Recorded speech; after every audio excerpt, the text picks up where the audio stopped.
Malayalam comedy horror படமா இப்போ ஓடிடில release ஆயிருக்க பிரகாமனம் படத்துடைய ரிவ்யூ தான் பார்க்க போறோம்.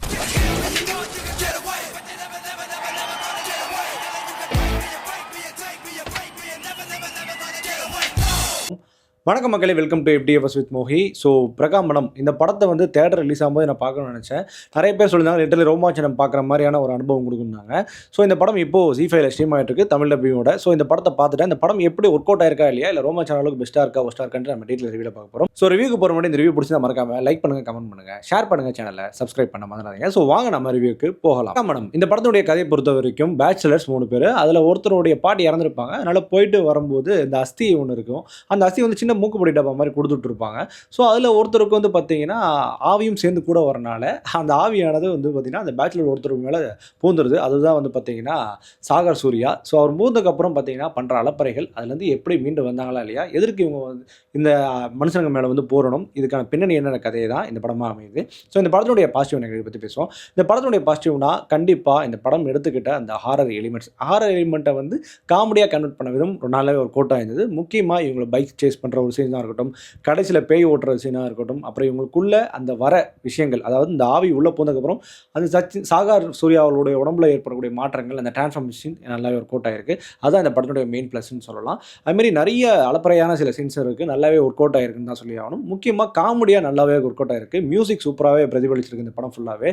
அண்ட் சினிமோட்டோகிராஃபியாக இருக்கட்டும், டெக்னிக்காக இருக்கட்டும் சூப்பராக இருந்தது. அண்ட் இந்த படத்தில் நடிச்சதாக கணபதியாக இருக்கட்டும், அப்புறம் வந்து சாகர் சூர்யாவாக இருக்கட்டும், அண்ட் மற்றும் நிறைய பேர் இருக்காங்க. நிறைய பேர் சொல்ல விடும்ல, ஏன்னா அவங்க வந்து இந்த படத்தோட மெயின் அங்கமாக மாறுறாங்க.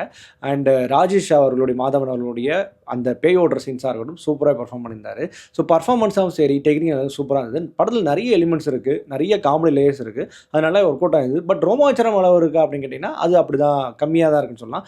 படத்தில் ஒரு சில காமெடிகள் எஸ்பெஷலி வந்து பார்த்தீங்கன்னா ஒரு 1 ஹவருக்கு மேலே தாண்டக்கப்புறம் சில காமெடிகள் வந்து இந்த ஆன் அண்ட் ஆஃபாக போகுது.